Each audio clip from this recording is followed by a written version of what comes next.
Hi you guys, welcome back to my channel. So right away, I am a little sick, so sorry about my voice, even though I think it sounds kind of cool, but whatever. So for some reason, which I'm not saying this in a bad way, but Colleen Hoover has been all over my feed. I've seen so many other booktubers reading Colleen Hoover for the first time, testing out Colleen Hoover binge, and I just like don't know why. I mean, again, I'm not mad about it. I kind of sound like accusatory, but like, why? Which is so fine. I support, but just like a little confused. I would like to call myself a Colleen Hoover fanatic. I definitely would consider her to be one of my top authors, and I thought we would sit down and talk about all the books I've read, my opinions on them. I think I'm gonna go from like my least favorite to my favorite. Colleen Hoover has written probably 2 or 3 of my all-time faves of life. Yeah, I thought we would sit down, talk about my favorites, talk about my feelings, talk about something I really don't like. There is one book in particular that I really do not like of hers, and everyone has been reading it for some reason and loving it. So we'll have a little bit of a discussion, but first we're gonna do some research because we're scholars here. Okay, so I'm on ColleenHoover.com and I've counted the books. I think she has 20 published pieces. She has more than a few novels, a few novellas, and some like companion books. I'm just going to speak from my personal opinion.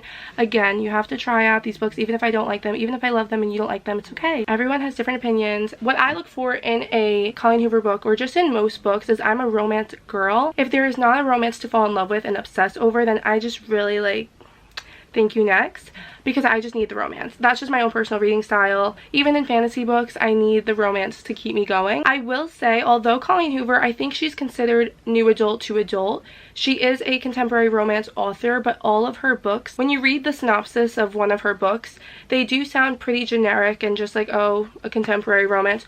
No.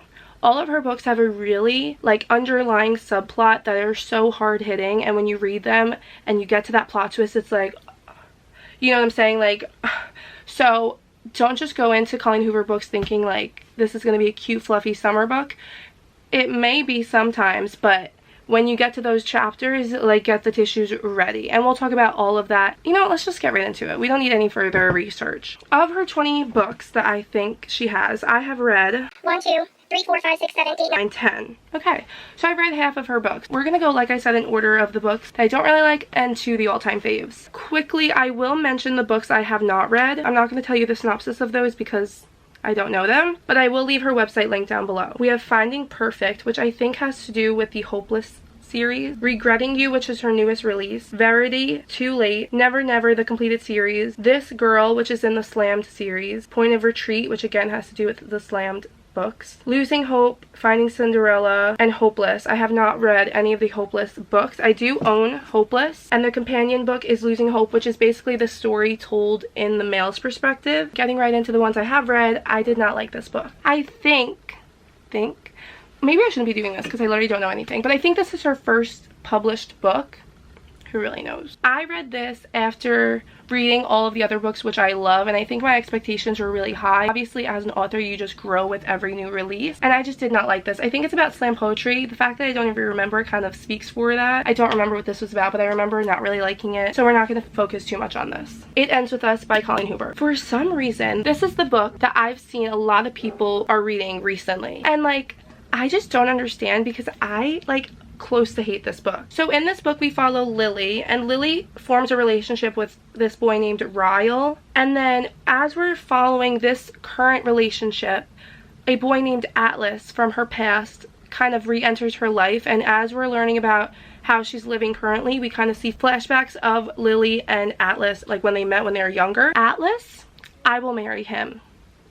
I love Atlas. I want to name my child after this character. He was such a genuine character. Colleen Hoover writes fantastic male characters, let me just tell you. But Atlas, I adore him. Like I said, I want to name my child Atlas. I loved him as a character. But Ryle was so toxic, in my opinion. Again, this is something I have never reread, so I don't remember too much about it. I read it a few years ago. But Ryle, I remember hating him. He was very toxic. And Lily, I was just like, what are you doing? Like, give me Atlas and that's it, period. I just like don't like this book. Again, I don't really remember what it's about, about, but I just remember not liking it. Maybe I should give it a go because a lot of people have been reading it recently and loving it. I mean, everyone has their own opinions, like I said, but this was just not it for me. Next book I have is Without Merit. This book is getting a lot of attention too right now. It's fairly new. I think this came out in 2018. This book came out in 2017, so it's not too old. This book, we follow a girl named Merit who is a part of this very secretive, kind of very interesting family, and we basically just follow Merit, and it's more of a coming of age and a lot of family like secrets and drama and how you have relationships, different dynamics in a family. We kind of see Merit's struggles with all these lies in her family and the way her family does things.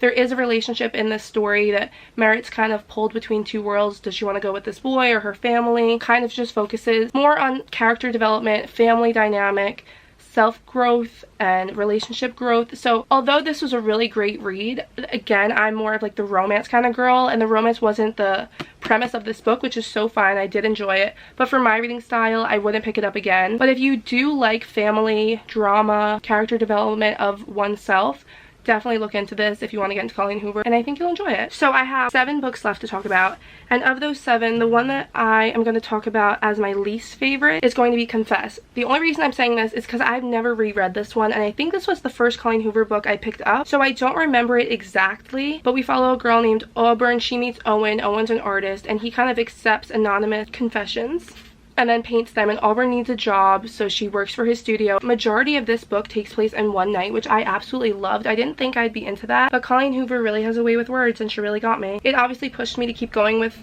her books, so I do like this one. I just don't think it's fair to really rate this, being that I don't remember it, but I did enjoy it. So number 4, November 9 by Colleen Hoover. So November 9, we follow Fallon and Ben. They meet on November 9th, but they meet on a day where both of them have a future ahead of them. They don't have time for a relationship. Fallon's moving across the country. They have to focus on themselves. But I don't believe in insta love, and I hate insta love, but like I said, Colleen Hoover has a way with words, and I swear to you, that was it, that first day. But because they don't have time for it right now, and there was such a strong attraction, they agree, meet me back in 1 year on November 9th. No contacting me, no Facebook, no Instagram, no texting me. Meet me back in a year. If we see each other then, we'll know that maybe this is something to fight for. So you know what they do, they meet up every November 9th, and it sounds so weird. Like, I don't think I would pick up this synopsis and be like, that's something I like, but I swear to you, the connection that these two characters have, it is really something unbelievable. There is a scene in this book that happens the first night they meet that is so intimate in like an innocent way. Like, it's not intimate in like a ooh Scandi, it's like a no, this is beautiful. And there is a huge, like I talked about earlier, the underlying subplot. There is a really big plot twist in this book, but I don't really like the plot twist, so I kind of just pretend it never happened. And in my brain, that works. A lot of people don't like this book because of the plot twist, which I understand, but if you just ignore it like I do, everything's fine. So with the top 3, it's hard to pick a top 3, but as time has gone on and I've reread and reread and reread, I think this is the list I'm settling with. It's going to be a shock to people that know me because I talk about this book probably every day and they're going to expect it to be first, but it's not. And that is maybe someday. I adore these characters, but like I said, I have found 2 other books that I like just a little bit more, but I'll always connect with this book because, again, it was very early on in my Colleen Hoover reading. You can tell by the spine I've read this book a ton. She's highlighted all the way through. I don't even know if you could see any. And if you guys have read it, For Her I Bend, For You I Break. Let me just get that tattooed on my forehead. You don't need to know anything else. For Her I Bend, For You I Break. Oh my god, it just really gets me. Basically, let me calm down. In this book, we follow Sydney. Sydney's in college. She has a boyfriend. She has her best friend. And every night, she has a little secret. She goes out onto the balcony because the guy across the street plays guitar. She has a little musical inspiration inside of her. She starts talking to this guy, and then she finds out that her boyfriend and her best friend are cheating on her with each other. So she says, I don't need this negative energy. Ridge, the guy who plays guitar, you care if I move in? And basically they form this musical bond, and I'm not going to tell you anything else. It's just really, you got to get to it because I could cry right now. For Her I Bend, For You I Break. I mean, what else? So a part of the Maybe Someday world, there is a novella called Maybe Not, and in this book we follow Warren and Bridget. This book is a nice book. It's a little steamy, Scandi. We basically just follow Bridget and Warren, who I love both of those characters, and it's just a cute little read. It's so short. You read this in one sitting. It's just like a little extra credit scene. And then there's Maybe Now, which I read on Wattpad when she was first writing it. I don't know if it's a published physical book now. I don't really know the story with this one. We basically follow Sydney and Ridge after Maybe Someday. I do not like this book. I don't know why she put it out there. I know some people love it. No. I am obsessed with Maybe Someday. I love Maybe Not as a little treat, but Maybe Now, it's just not for me. You guys read it, you let me know. Leave a comment. What's your opinion? I just think it was unnecessary, and I love the story as it is. The ending's good. I don't need nothing after that. The ending, oh, she's good. Number 2 was a surprise for me. Like I said, Maybe Someday I really love, but this next book, after having read it a few times, it is so amazing, and that is All Your Perfect. So this is a more, I would say most of her books are new adult. This is definitely more adult. I think she actually talked about it in an interview. If you look at all the covers, these ones are kind of like her new adult books, and then All Your Perfect is adult, and you can kind of definitely see a difference. So this book is, so in this book we follow Quinn and Graham, and we have alternating perspectives from when they met, young fresh love, and then 10 years into their marriage. This isn't something I can relate to. I'm a college student. I can't really understand the whole marriage thing, but like, you don't need to, whether you're married or not. You don't need to relate. This book is so amazing. I don't even want to tell you anything else. Graham, again, I'll marry you. I love him. This book, you need the box of tissues. There are so many scenes in this book. I don't even want to tell you because it's so raw, having like no preconceived notion. I've read this book multiple times, and each time I just sob. It's so, you really feel bad for Quinn as a character. In their relationship, they don't do perfect things, but you see them fall in love, and it's such a cute, like, whoa, and then you get that, like I said, the underlying subplot, and it's just so emotional. I think it's a really great way to kind of show the struggles in marriage. Not everything is perfect. It's not just a cute little fictional story. Like, things happen. You guys need to read this book. This one is definitely number 2 for me. The more and more I read it, the more I love it.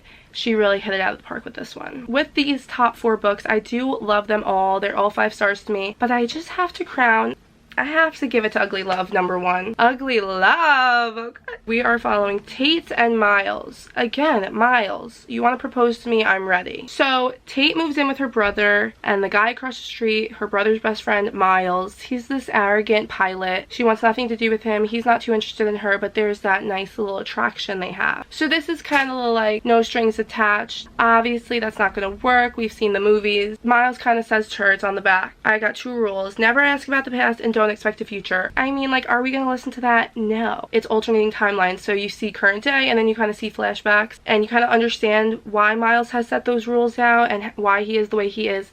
And again, grab the tissues. This book, again, cute little fluffy, ooh, like, no strings attached. No. When you get to that chapter, you will understand. I don't even want to tell you, like I said, but all of her books, even with Maybe Someday, like, I definitely cried at a few parts in that. All of her books, they're so emotional, they're so well written, the characters are amazing. I'll marry any of them except for Ryle. If you haven't read Colleen Hoover, get onto it. If you have read Colleen Hoover, read all of them. If you guys have any books by her that I have not read and you think I would really enjoy, please let me know. Read some Colleen Hoover, let me know your thoughts. Read a book, come back to this video, comment down below. I want to know how you guys are doing. Maybe should I give It Ends With Us another shot? I really don't like this book, but I've seen so many people reading it, so maybe I should get back onto it. If you guys like this little one author recommendation discussion type video, let me know. I do need to film my February wrap up. I'm thinking I'm going to combine February and March. Like always, thank you so much for watching. I love you guys. Like, comment, subscribe, do all that, and I will see you in my next video.